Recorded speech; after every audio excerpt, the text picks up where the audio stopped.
ইউনুস যে একটা ফটকাবাজ এটা আমরা আগে থেকে জানতাম। জুলাইকে সমর্থন করাটা এক ধরনের বোকামি হয়েছিল, আমরা প্রতারিত হয়েছিলাম। ক্রেডিট আজকে নিতে চাচ্ছে একটা দল যে আমরাই করেছিলাম, এখন তো সত্য শেখ হাসিনা যেটা বলে গেছিল সেটাই তো সত্য।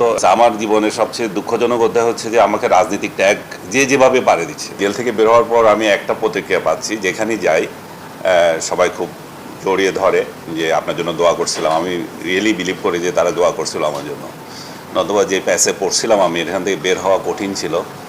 সরকারের রহমত হয়েছে, রহমত হওয়ার ফলে আমি বের হতে পারছি। যে আমার যেটা হয় আর কি, আমি তো আমার মামলা দিয়ে বের হচ্ছি, আরেকটা মামলা দেয় নাই, এটা হচ্ছে রহমত। দুটো মামলায় তো রিজেক্ট করছিল, শেষ পর্যায়ে রিজেক্ট করার পরে আবার সরকারি উচ্চ পর্যায়ে যখন যোগাযোগ করা হয়েছে ওনারা হেল্প করছেন যে না এভাবে থাকাই ওনার এভাবে উচিত না, বের করছেন। আমার সবচেয়ে বড় সমস্যা হচ্ছে কেউ আমাকে লাল বাদর বলে, কেউ কালা বাদর বলে, এইভাবেই চলতেছে। আমার জীবনের সবচেয়ে দুঃখজনক অধ্যায় হচ্ছে যে আমাকে রাজনৈতিক ট্যাগ যে যেভাবে পারে দিচ্ছে। এটার কারণও হয়তো হতে পারে, কারণ জুলাইতে যখন আন্দোলন চলছিল তখন এই যে রংপুর ইউনিভার্সিটির ছেলেটা যখন মারা গেল, আবু সাইদ যখন মারা গেল, সেদিন আমি এটার প্রতিবাদ করে লিখেছিলাম।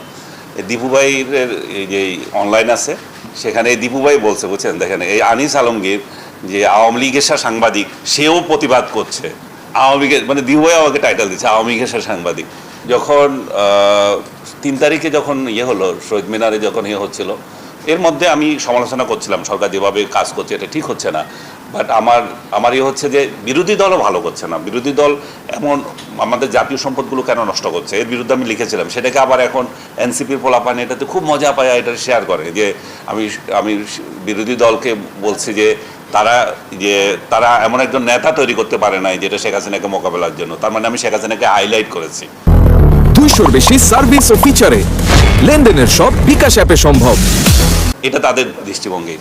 যাই হোক, পরে 3 তারিখে যখন শহীদ মিনারে সমাবেশ, তখনও বললাম যে এবার আপনি ক্ষান্ত দেন, যান এবার। তো আর কীভাবে বলতো, আমাদের সাংবাদিকদের পক্ষে কি রাস্তায় নেমে সরকারের প্রতিবাদ করব, সরকারের বিরুদ্ধে ইয়ে দেবো, সেটা তো হতে পারে না। বাট ইন ওয়ান সেন্স আমি সাপোর্ট করেছিলাম, কিন্তু আজকের দিনে এসে মনে হচ্ছে যে এই সাপোর্টটা ভুল হয়েছিল। এই যে জুলাইকে সমর্থন করাটা এক ধরনের বোকামি হয়েছিল, আমরা প্রতারিত হয়েছিলাম। আমাদেরকে প্রতারণা করা হয়েছে, আমাদেরকে মুক্তিযুদ্ধের কথা বলে এখানে মুক্তিযুদ্ধকে কবর দেওয়ার জন্য এসেছে। এখানে ছাত্রদের নেপথ্যে জঙ্গিবাদীরা ছিল, সব কিছু মানে ছাত্ররা সামনে কিন্তু জঙ্গিবাদীরা পেছনে। এই যে সবগুলো ক্রেডিট আজকে নিতে চাচ্ছে একটা দল যে আমরাই করেছিলাম, এখন তো সত্য শেখ হাসিনা যেটা বলে গেছিল সেটাই তো সত্য এখন দেখা যাচ্ছে।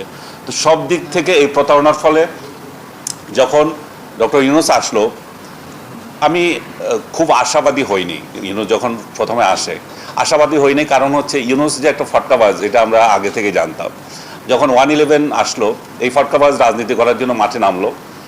মাঠে নামার পর আমার এখনও মনে আছে আমাদের সময়, সে সময় খুব 1/11 পার্টির খুব জনপ্রিয় পত্রিকা, আমাদের সময়তে আমি লিখলাম যে ডক্টর ইউনুস যে রাজনীতি করতে আসছে, বার্ট্রান্ড রাসেলের একটা উদাহরণ দিলাম। উনি কিন্তু 2বার পাইছে, নোবেল পুরস্কার পাইছে। তো আমি বললাম যে বার্ট্রান্ড রাসেল ইলেকশনও করছিল, ইলেকশনে গোহারা হারছিল, তখন সেকেন্ডবার যায় লোকজনকে জিজ্ঞেস করে যে তোমরা আমাকে ভোট দাও না কেন? তো বলছে যে এটা তোমার কাজ না, এটা এই জন্য আমরা তোমাকে দিই না। তো ইউনুসকে ভদ্রভাষা আমি বললাম যে এখান থেকে তার বিদায় নেওয়া উচিত। এই ভণ্ড তখন বিদায় নিয়েছে সত্য, কিন্তু তার খায়েশ রয়ে গিয়েছিল, এবং এই খায়েশ রয়ে যাওয়ার পর পরবর্তীতে এটার কিভাবে চলে যাবে সেই ওয়ে খুঁজছিল। ওয়ে খোঁজার জন্য আমাদের কিছু সাংবাদিককে দাওয়াত দিয়েছিলেন।